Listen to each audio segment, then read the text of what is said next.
আমাদের যাত্রাটা শুরু হয়েছিল ওই দিক থেকে, এই যে কামাখ্যা মায়ের মন্দিরের, এটাই কিন্তু গেটটা। সূর্যের আলোটা একদম পুরো একদম মানে কি বলবো, শ্যাডোটা পড়ছে জলের ওপর, কি দারুণ লাগছে, চিকচিক করছে পুরো জলটা ব্রহ্মপুত্রের। Good morning from Guwahati. আমরা গৌহাটি ঢুকলাম জাস্ট এই 5-7 মিনিট হয়েছে। ট্রেনটা কিন্তু রাইট টাইমে একটু আগেই ঢুকিয়ে দিয়েছে, ঠিক আছে। এই যে ট্রেনটা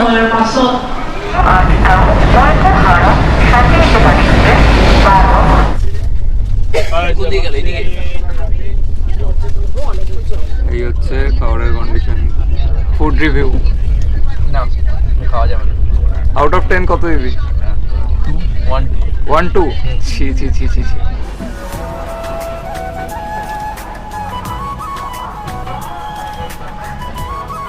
তো প্রথমেই জানাই শুভ নববর্ষের প্রীতি ও শুভেচ্ছা সকলকে। আজকে 15ই এপ্রিল, আমাদের অরুণাচল ট্রিপের ফার্স্ট ডে। কলকাতার গরমকে বাই বাই বলে আমরা এখন চলে যাচ্ছি অরুণাচল প্রদেশ। অরুণাচল প্রদেশ যাওয়ার জন্য সবার আগে হাওড়া থেকে পৌঁছতে হবে আমাদের গৌহাটি। আজকে আমাদের এ যাত্রার বাহন 1 2 3 4 5 সরাইঘাট এক্সপ্রেস। তো গাইস, আমাদের কলকাতা টু অরুণাচলের যাত্রা শুরু হয়ে গেল শুভ নববর্ষের দিনে। আমরা কলকাতার গরম পেরিয়ে এখন অরুণাচল যাচ্ছি ফাইনালি। আমাদের ট্রেনটা অর্থাৎ সরাইঘাট এক্সপ্রেস বিকেল 4:05 হাওড়া স্টেশনের 9 নম্বর প্ল্যাটফর্ম থেকে রওনা হবে।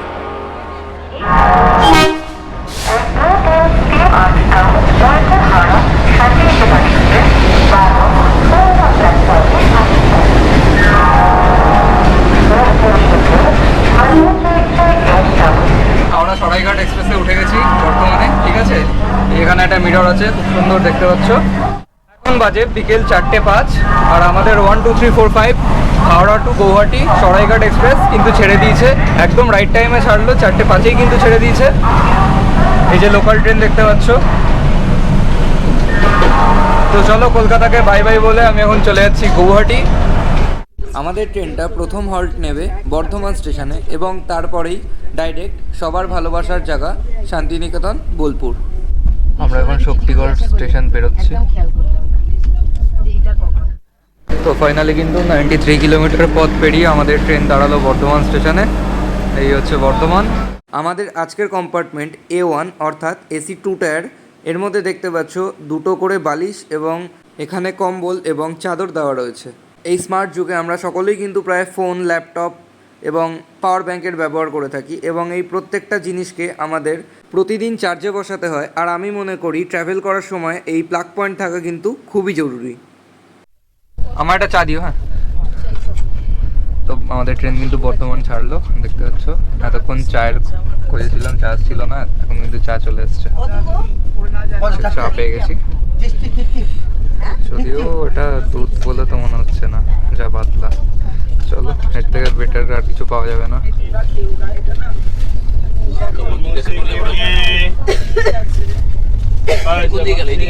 এখানে তোমরা আমার রিয়াকশন দেখে নিশ্চয়ই বুঝতে পারছো যে চাটা কিরকম টাইপের খেতে ছিল। এই হচ্ছে খাবারের কন্ডিশন। কি কি দিয়েছে রে? এটা চিকেন, ছোট ছোট দুটো অবস্থা দেখো। চিকেন দেখে চিকেন কাকে বলে ভুলে যাবে তোমরা, পটল খুঁজে পাবে না, ছোট ছোট পটলের তরকারি। তো এই চিকেন মিলটার দাম হচ্ছে নাকি 180 টাকা। আর যা কোয়ান্টিটি দিয়েছে একজন প্রাপ্তবয়স্ক মানুষের পেট কোনো মতেই ভরতে পারে না। তো এবার যে খাবারটা খাচ্ছে তার থেকে একটু ফুড রিভিউ নিয়ে নিই। খেয়ে বল তো কিরম খেতে, বল না এটা একগাল মুখে রিভিউ দিচ্ছে, ফুড রিভিউ। না, খাওয়া যাবে না। আউট অফ 10 কত দিবি? 1-2 ছি ছি ছি ছি ছি। খা কি আর করবি। আমাদের ট্রেনটা সিংকা জাংশন ছেড়ে এই রামপুরহাট হয়ে এখন কিন্তু নিউ ফরাক্কা জাংশনের দিকে যাচ্ছে। আর আমরা কিন্তু এখন রামপুরহাট এবং নিউ ফরাক্কা জাংশনের একদম মিডিলে আছি। এই যে দেখতে পাচ্ছ, এটা হচ্ছে রামপুরহাট জাংশন আর এটা হচ্ছে নিউ ফরাক্কা জাংশন। ট্রেনটা কিন্তু ঢোকার কথা ছিল 8:31, কিন্তু ঢুকবে মানে এখনো পর্যন্ত আমি একটু আগে দেখলাম 9টা দেখাচ্ছে। মানে ট্রেনটা কিন্তু কভার করে দিচ্ছে। আমার মনে হয় ওই 15টার মধ্যে, মানে 8:45-এর মধ্যে কিন্তু নিউ ফারাক্কা জাংশনে ঢুকিয়ে দেবে। তারপর কিন্তু একবারে দাঁড়াচ্ছে মালদার পর দাঁড়াচ্ছে কিষানগঞ্জ, আর কিষানগঞ্জের পরেই কিন্তু এনজিপি স্টেশন। তো এই ছিল আমার সরাইঘাট এক্সপ্রেসের খাবার দাবার। যেইটুকু কোয়ান্টিটি ছিল, লিটারালি এইটুকু কোয়ান্টিটি খেলে তো কারোর পেট ভরবে না। আর চিকেনের স্বাদ প্রচণ্ড বাজে ছিল। এমন নয় যে আমি সবসময় 5 স্টার জায়গা থেকে খাই, বা আমি বড় বড় রেস্টুরেন্ট থেকে খাই, বা আমি ট্রেনে সবসময় বাইরে থেকে খাবার অর্ডার করে খাই। বিশ্বাস করো আমি ট্রেনে এই রকম যে খাবার, আমি সাধারণ খাবার অর্ডার করে খাই অন্যান্য ট্রেন থেকে, সেম টু সেম। কিন্তু বিশ্বাস করো আমি জানি না কী করে এতটা কেউ বাজে রান্না করতে পারে। আর এই থালিটার দাম নাকি 180 টাকা, যেটাতে একটা মানুষের পেটও ভরবে না। টোটালি কিন্তু টাকা নষ্ট। চামচটা তো ফ্ল্যাট, কোনো দিকে ঢোকানো নেই, মানে ডেপ নেই, তো সোজা একদম, ঠিক আছে, ভাত উঠছে না। আমার সাজেশন যদি শোনো, বাইরে থেকে অর্ডার করে খাও, খেও না, কেক বিস্কুট খাও, বাড়ি থেকে বানিয়ে আনো তাও ভালো, কিন্তু এই খাবার খাও না প্লিজ। তো খাবারের কোয়ান্টিটি যা ছিল সেটাতে একটা সাধারণ মানুষের পেট না ভরাটাই স্বাভাবিক। তো এখানে দাদার থেকে আমি এখন কাপ নুডলস নিয়ে নিচ্ছি। ভেজ মাঞ্চাও। ট্রেন কিন্তু এসে মালদায় দাঁড়ালো। এই হচ্ছে Malda station, Malda town.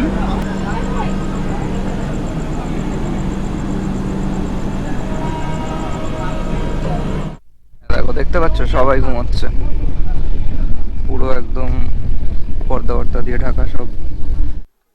Train কিন্তু এসে দাঁড়ালো এনজিপি স্টেশনে। নামলাম ট্রেন থেকে, 10 মিনিট মতো দাঁড়াবে এখন। এটা হচ্ছে আমাদের কোচটা। এই যে এনজিপি স্টেশন, যে স্টেশনে নামলেই আমার নর্থ সিকিমের কথা মনে পড়ে। আর নর্থ বেঙ্গল আমাকে প্রচণ্ড পরিমাণে অ্যাট্রাক্ট করে। বাট চলো কই না, আপাতত তো আমাদের ট্রিপ অরুণাচল প্রদেশ, সেখানেই যাওয়া যাক। তো আমাদের সিটটা কিন্তু চেঞ্জ হয়েছে, আমাদের সিট এখন বর্তমানে 1, 10 এবং 34 এবং 35। তো চলো, আমি আমার সিটও পেয়ে গেছি। আমার সিট নাম্বার হচ্ছে এখন 10, আর আমার দাদা এখন 1 নম্বর শিফট করে গেছে। তো চলো শুয়ে পড়ি, এনজিপি ঢুকে গেছে। এখন বাজে হচ্ছে 1:26 বাজে। অনেক রাত হয়েছে, আমার প্রচণ্ড ঘুম পাচ্ছে। জাস্ট জেগেছিলাম এনজিপিতে নামবো বলে, তাই। গুড নাইট সবাইকে, তাহলে দেখা হচ্ছে একদম কালকে সকালবেলা আসাম থেকে। চলো ভাই, গুড মর্নিং ফ্রম গৌহাটি। আমরা গৌহাটি ঢুকলাম জাস্ট এই 5-7 মিনিট হয়েছে। ট্রেনটা কিন্তু রাইট টাইমে একটু আগেই ঢুকিয়ে দিয়েছে, ঠিক আছে, এই যে ট্রেনটা। আর অসমীয়া ভাষায় কী সব অ্যানাউন্সমেন্ট করছে, বুঝতে পারছি না কিছুই। যদি ওদের লেখা দেখলে কিন্তু বোঝা যায় যে কি লেখা, অনেকটা বাংলার সাথে মিল আছে। আজকে কিন্তু আমরা গৌহাটিতেই স্টে করব, আর গৌহাটিতে স্টে করে আজকে আমরা কামাখ্যা মন্দিরে যাব। আর ব্রহ্মপুত্র নদীর ওখানে রোপওয়ে আছে শুনলাম, তো রোপওয়েও চড়বো যদি সুযোগ হয়। তো চলো যাই গৌহাটিতে। এই হচ্ছে এসকেলেটার গৌহাটি স্টেশনের।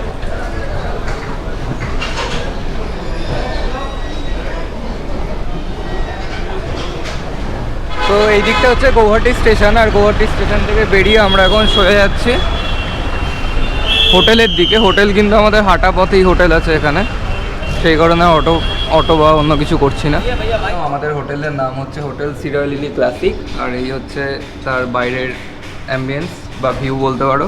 এই যে রাস্তাটা চলে যাচ্ছে, এই রাস্তাটাই কিন্তু সোজা চলে যাচ্ছে গৌহাটি স্টেশন। তো এটা হচ্ছে হোটেলের 104 নম্বর রুম। আর রুমে ঢুকতেই এখানে একটা তোমরা বড় মিরর পেয়ে যাবে। যেরকম বেড থাকে সেরকম কিং সাইজ না, বাট দুটো আলাদা আলাদা সিঙ্গেল বেড দেওয়া আছে এখানে, কম্বল দেওয়া আছে, এসি আছে। আমি একবার ওয়াশরুমটা দেখিয়ে দিই তোমাদেরকে। ওয়াশরুমেও কিন্তু এখানে একটা বেশ ভালো মিরর পেয়ে যাচ্ছ, আর এই সাইডটা একটা ওয়েস্টার্ন কমোড পেয়ে যাচ্ছ। তো এই হচ্ছে কিন্তু রুমটা। আর এটা হচ্ছে আমাদের আরেকটা রুম, সেটা হচ্ছে রুম নাম্বার 103। তো চলো রুমটা একবার দেখে নেওয়া যাক। এখানকার প্রত্যেকটা রুম কিন্তু একই, এই যে সিঙ্গেল বেড সেম, কিন্তু পুরো সেম কনসেপ্টের রুমগুলো বানানো। এখানে এসি আছে, আর এখানে একটা মিরর আছে, এখানে গ্লাস দিয়েছে দুটো, আর হচ্ছে কাপ দিয়েছে। এখানে তোমরা দেখতে পাচ্ছ হোটেল সিরা লিলি ক্লাসিকের রুম ট্যারিফ দেওয়া আছে। ডিলাক্স সুপিরিয়র রুম যদি তোমরা সিঙ্গেল বেড নাও সেক্ষেত্রে 2200 টাকা পড়বে, আর যদি ডবল বেড নাও সেক্ষেত্রে কিন্তু 2700 টাকা পড়বে। আর যদি তোমরা এখানকার যে স্পেশাল রুম আছে সেটা যদি নাও তাহলে 3200 টাকা পড়বে সিঙ্গেল বেড, 3800 টাকা পড়বে ডবল বেড। আর প্রাইস কিন্তু নেগোশিয়েবল, তোমরা চাইলে একটু বার্গেনিং করতেই পারো। আর এখানে আমি হোটেলের নাম্বার দিয়ে দিচ্ছি, তোমরা চাইলে কল করে আসতে পারো। তবে যাই বলো, হোটেলের লোকেশনটা কিন্তু দারুণ। দেখতেই পাচ্ছ স্নান করে বেরিয়ে গেছি কারণ খাওয়ার উদ্দেশ্যে, ঠিক আছে। তো আমরা আছি পল্টন বাজারে, যেটা কিনা গৌহাটি স্টেশনের একদমই খুব কাছে। ওয়াকিং ডিস্টেন্স 5 মিনিটস বললেও ভুল হবে, তারও কম, ঠিক আছে। হ্যাঁ, তারও কম। আমরা এখন খেতে যাচ্ছি এই যে ওল্ড মা কালী হোটেলে, বিকজ আমরা যে হোটেলটায় আছি সেই হোটেলে কিন্তু কোনো খাওয়ার ব্যবস্থা নেই আপাতত। এই হচ্ছে এখানকার অ্যাম্বিয়েন্স। এখানে খাবার চলে এসছে অলরেডি আমাদের।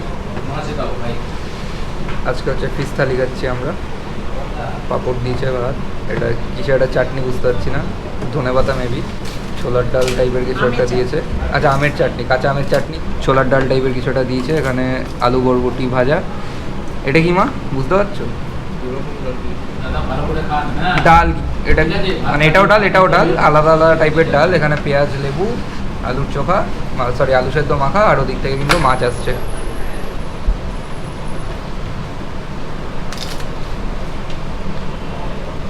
রান্না কিন্তু বাঙালিদের মতোই আছে, আসামের কালচারের সাথে আমাদের অনেক মিল আছে। হ্যাঁ তোমাদের সাথে আলাপ করি দিই, ইনি হচ্ছেন আমার মা, আর এই হচ্ছে দাদা। দাদা একবার হাই বল। বাবা মাছ দিয়ে দিচ্ছে এখানে। আমাদের খেয়ে কিন্তু মনে হচ্ছে না যে আমরা গৌহাটিতে আছি, বলো মা? আর ইয়ে খুব মারাত্মক স্পাইসিও না, অথচ রান্না টেস্ট। ঘরোয়া খাবারের মতোই বেশ। তো এইটা কিন্তু হচ্ছে আমাদের হোটেলটা।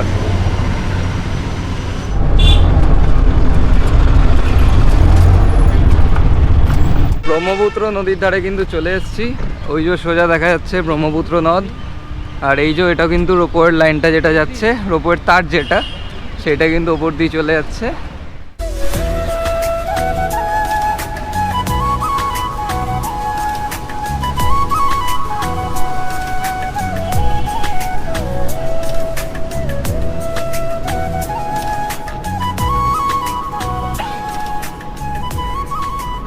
রোপওয়ের টিকিটের কিন্তু অনেক লাইন আছে, সবাই লাইনে দাঁড়িয়ে আছে, আর আমি জাস্ট এই সাইডটা জাস্ট কয়েকটা ভিডিও ক্লিপস নিতে এলাম। আর এখানে দেখতে পাচ্ছ রোপওয়ে কিন্তু আসছে এখানে একটা, ঠিক আছে।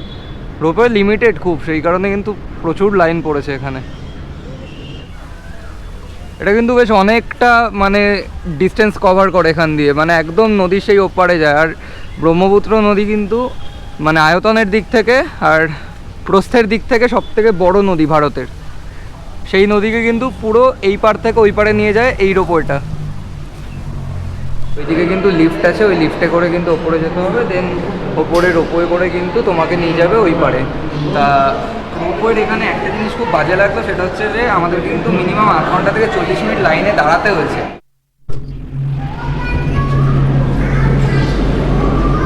তো এই হচ্ছে কিন্তু ওপর থেকে ভিউটা।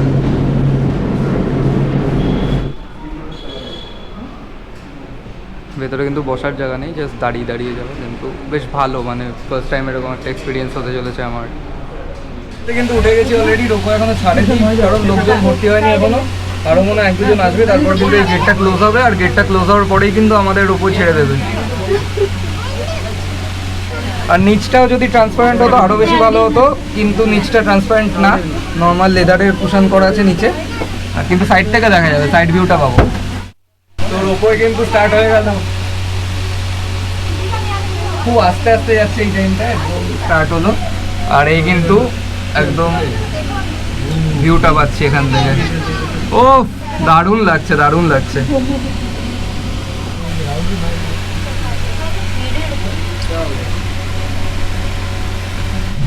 রোপওয়েটা কিন্তু এখন ভালোই জোরে চলছে, দেখতে পাচ্ছ, দারুণ লাগছে। ও আমাদের যাত্রাটা শুরু হয়েছিল ওই দিক থেকে, আমরা এতটা কিন্তু চলে এলাম মনেই হলো না কখন এলাম, ঠিক আছে। ছোট ছোট নৌকো যাচ্ছে এই সাইড দিয়ে, ওইদিকে কিন্তু একটা ব্রিজ দেখা যাচ্ছে, প্রচন্ড এনজয় করছি। এইটা কিন্তু হচ্ছে উমানন্দ টেম্পলটা।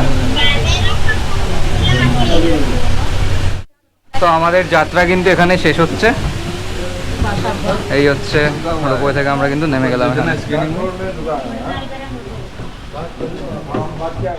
এটাই ছিল আমাদের রোপওয়ে, রোপওয়ে চলে যাচ্ছে আবার ওই ওপারে, আর আমরা কিন্তু এখান থেকে লঞ্চ ধরবো, লঞ্চ ধরে ওপারে যাবো, বিকজ দুভাবেই যাবো, ব্রহ্মপুত্রের ওপর দিয়ে লঞ্চ দিয়ে যাওয়ার ইচ্ছে আছে। ফেরিঘাট হচ্ছে ওই সাইডটা, তারা লঞ্চ কোন দিকটা বুঝতে পারছি না, নিচে নেমে দেখতে হবে, এখান দিয়ে তো দেখা যাচ্ছে না, আই গেস একটু দূরে লঞ্চ। আমাদের রোপওয়ে রাইড এখানে কমপ্লিট হলো, আমরা রোপওয়ে থেকে নামলাম, নামার পর এখন নিচে কি আছে সেটাই দেখতে যাচ্ছি। এই সাইডে তো একটা মন্দির আছে, কিন্তু মন্দিরে যাব না, কারণ আজকে ঝড় হওয়ার কথা আছে, এখানে নোটিফিকেশান ঢুকে গেছে সবার ফোনে আমাদের। তো আমরা রোপওয়ে রাইড শেষ করে এখন গৌহাটি ফিরছি লঞ্চে করে। আমাদের সোদপুরে যেরকম লঞ্চ চলে সোদপুর কোন্নগর, সেরকমই কিন্তু লঞ্চ এখানে।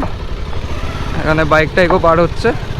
এখানে আলাদা করে কোনো টিকিট কাউন্টার নেই, এখানে ভেতরে ঢোকার পরই একবারে টিকিট ওনারা কেটে নেন ওখানে।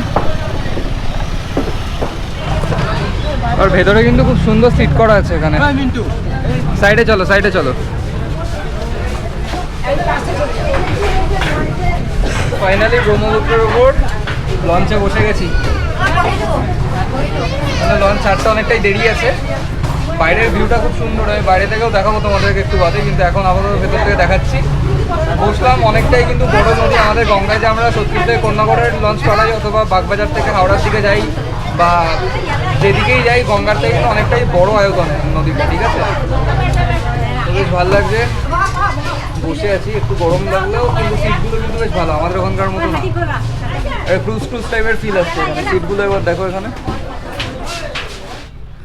ডেকটা বেশ সুন্দর ওপরে। এখানে কিন্তু পরপর পরপর বাইক রাখা। আমাদের এক একটা লঞ্চের মিনিমাম 4 গুণ হবে, 4 গুণ না হলেও দ্বিগুণ তো হবেই হবে, ঠিক আছে। পরপর এখানে স্কুটি বাইক রাখা। এই কিন্তু হচ্ছে লঞ্চ। নর্থ গৌহাটি থেকে গৌহাটি আসার জন্য শেষ লঞ্চ বিকেল 4টে বেজে 5 মিনিটে ছাড়ে এবং বিকেল 4টে বেজে 20 মিনিটে গৌহাটি পৌঁছায়। ব্রহ্মপুত্রের উপর দিয়ে লঞ্চে করে যাচ্ছি। আর এই যে উমানন্দ টেম্পল, যেটা উমানন্দ মন্দির, সেটা কিন্তু এটা। আর ওপরের লাইনটা হচ্ছে ওইটা, ওই যে লাইনটা চলে আছে ওই লাইন দিয়ে কিন্তু আমরা চলে গেছিলাম রোপওয়ে করে। চীনের ব্রহ্মপুত্রের নাম হচ্ছে শাংপো, দেন হচ্ছে ডিহং হচ্ছে অরুণাচল প্রদেশে, আর ব্রহ্মপুত্র হচ্ছে আসামে, আর যমুনা হচ্ছে বাংলাদেশে। একটা নদীরই কত নাম। হ্যাঁ, রোপওয়েতে কিন্তু জনপ্রতি 100 টাকা করে টিকিট, আর এই লঞ্চে কিন্তু জনপ্রতি 5 টাকা করে টিকিট, মাত্র 5 টাকা। যেখানে আমার সোদপুর থেকে কোন্নগর যেতে গেলে কিন্তু 8 টাকা খরচা করতে হয়, সেখানে এখানে 5 টাকা করে টিকিট। আর এই যে ছোট এখানে ডিঙি নৌকো রাখা, ডিঙি না ঠিক ডিঙি থেকে একটু বড়, এদিক থেকে অন্য কোথাও একটা লঞ্চ যাচ্ছে। আর এইখানে কিন্তু টেম্পলটা, উমানন্দ টেম্পলটা কিন্তু আমরা ছাড়িয়ে চলে এলাম।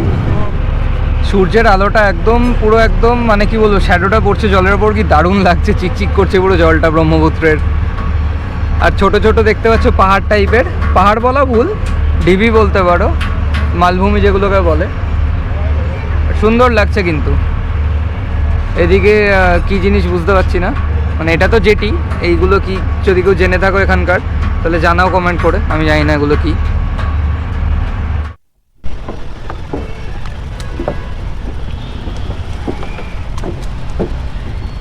কামাখ্যা যাওয়ার লোকাল বাস পেয়ে গেছি এখানে। এটা কিন্তু লোকাল বাস কামাখ্যার। ঢুকে যাও।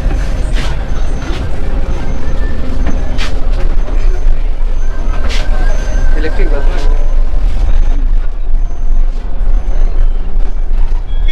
কামাখ্যা যাওয়ার ইলেকট্রিক বাস। ফেরিঘাট থেকে ধরলাম, ফেরিঘাটের বাইরে থেকে বেরিয়ে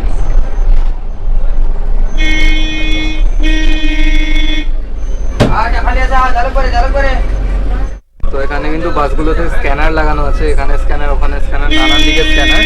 তো আমার যেহেতু এটা খারাপ, ক্যামেরা খারাপ দেখতেই পাচ্ছ, এখান থেকে কিন্তু নেবে না, ঠিক আছে, কাঁপছে সেহেতু আমি আপলোড ফ্রম গ্যালারি। এখান দিয়ে কিন্তু 60 টাকা না আমাদের, 60 টাকা। ও হ্যাঁ 75, 5 জন আছি, 75 পে করে দিচ্ছি। কামাখ্যা মন্দির এসে গেছে। এই কিন্তু আমি লোকাল বাস থেকে নেমে গেলাম আসামের।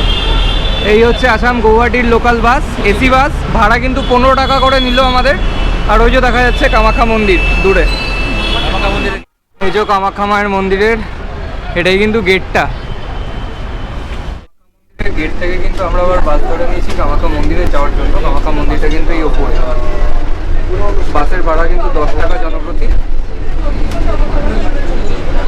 তো ফাইনালি কিন্তু কামাখ্যা মন্দির চলে এসছে।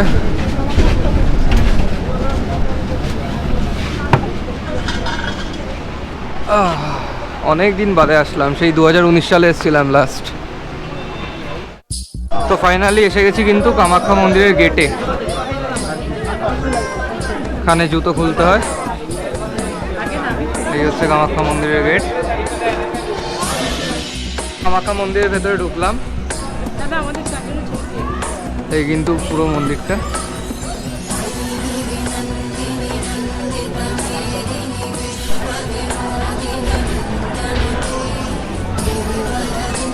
সেই কিন্তু কামাখ্যা মন্দির।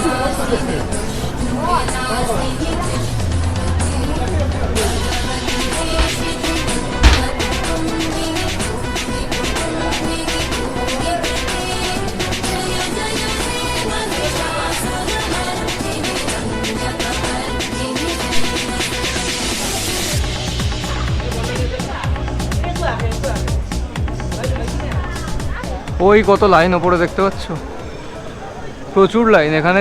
আমার আগের বারের অভিজ্ঞতায় 4 ঘন্টা মতো লাগে, 4 থেকে মিনিমাম 4-5 ঘন্টা তো লাগেই তোমাদের লাইনে দাঁড়িয়ে পুজো দিতে।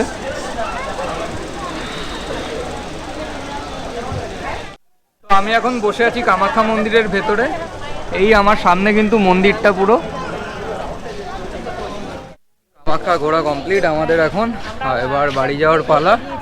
এখানে আমার আন্টির সাথে দেখা হয়ে গেছে, আন্টির সাথে আমরা ট্রেনে একসাথে এসেছি। আন্টি আবার হাই বলে দাও। ঠিক আছে, ট্রেনে কিন্তু আমাদের সাথে একসাথে এসছে কাকিমা এখানে। গৌহাটিতে কিন্তু আমাদের হোটেল হচ্ছে পল্টন বাজারে। আমরা এখান থেকে যে কোনো পাবলিক ভেহিকেল ধরে দেন পল্টন বাজারে আমাদের হোটেলে যাব। এবার এখান থেকে কিছু দূর এগিয়ে কিন্তু বাস পাওয়া যায়, এখান থেকে ইলেকট্রিক বাস 10 টাকা করে ভাড়া নেয়, 10 কি 15 টাকা করে ভাড়া নেয়। লং ডিস্টেন্স 15 টাকা, শর্ট ডিস্টেন্স 10 টাকা। যদিও এই বাসটা কিন্তু আমাদেরকে কামাখ্যার গেট অবধি নামাবে, সেম প্রসেসেই কিন্তু আসতে হবে। কামাখ্যার যে গেটটা দেখালাম একটু আগে, সেই গেটটা হয়ে কিন্তু তোমাদেরকে ওপরে চলে আসতে হবে 10 টাকা ভাড়া দিয়ে। এবং তোমরা যখন এখান থেকে নামবে 10 টাকা ভাড়া দিয়েই কিন্তু ওই কামাখ্যার গেটে তোমাদেরকে ছাড়বে। দেন সেখান থেকে তোমরা যেখানে থাকছো সেখানে তোমাদেরকে নামিয়ে দেবে। তো ভালো লাগলো বেশ কামাখ্যা মন্দিরে এসে, অনেক দিন বাদে এলাম। আমার চার্জের অবস্থাও একদম শোচনীয়, কত পার্সেন্ট আর দেখাচ্ছেও না, মানে এতটাই কমে গেছে। যে কোনো মুহূর্তে কিন্তু আমার ক্যামেরা বন্ধ হয়ে যাবে। আশা করছি তোমরা পুরো ব্লগটা শেষ পর্যন্ত দেখলে, আর যারা যারা শেষ পর্যন্ত দেখলে তাদেরকে থ্যাংক ইউ ব্লগটা দেখার জন্য। ভালো লাগলে আমার চ্যানেলটাকে সাবস্ক্রাইব করো, আমার ভিডিওটাকে লাইক করো, শেয়ার করো, আর কমেন্ট করে দাও, অবশ্যই একটা কমেন্ট করে দাও। তো আজকে আমরা চলে এসেছিলাম 1 2 3 4 5 সরাইঘাট এক্সপ্রেস ধরে ডাইরেক্ট কিন্তু হাওড়া থেকে গৌহাটি। আর গৌহাটিতে আমরা আজকে একটা দিন পুরো থাকলাম, রোপওয়েতে চড়লাম, দেন কিন্তু লঞ্চে করে আবার নর্থ গৌহাটি থেকে গৌহাটি এলাম, আর দেন কামাখ্যা মন্দিরে গেলাম, তোমাদের সবটা দেখালাম। তো এটা ছিল এপিসোড 1। এরপরে মানে নেক্সট আগামীকাল মানে 16ই এপ্রিল কিন্তু আমরা চলে যাচ্ছি ভালুকপং, যেটা কিনা অরুণাচল প্রদেশে অবস্থিত। তো সেখানে ইনার লাইন পারমিট লাগে এবং সেই সব কথা আমি নেক্সট ভিডিওতে বলবো। তো চলো বাই বাই। এটা ছিল এপিসোড 1। এরপর কিন্তু এপিসোড 2 3 4 5 যে কটা এপিসোড হবে প্রত্যেকটা আশা করছি তোমরা দেখবে। তো চলো বাই।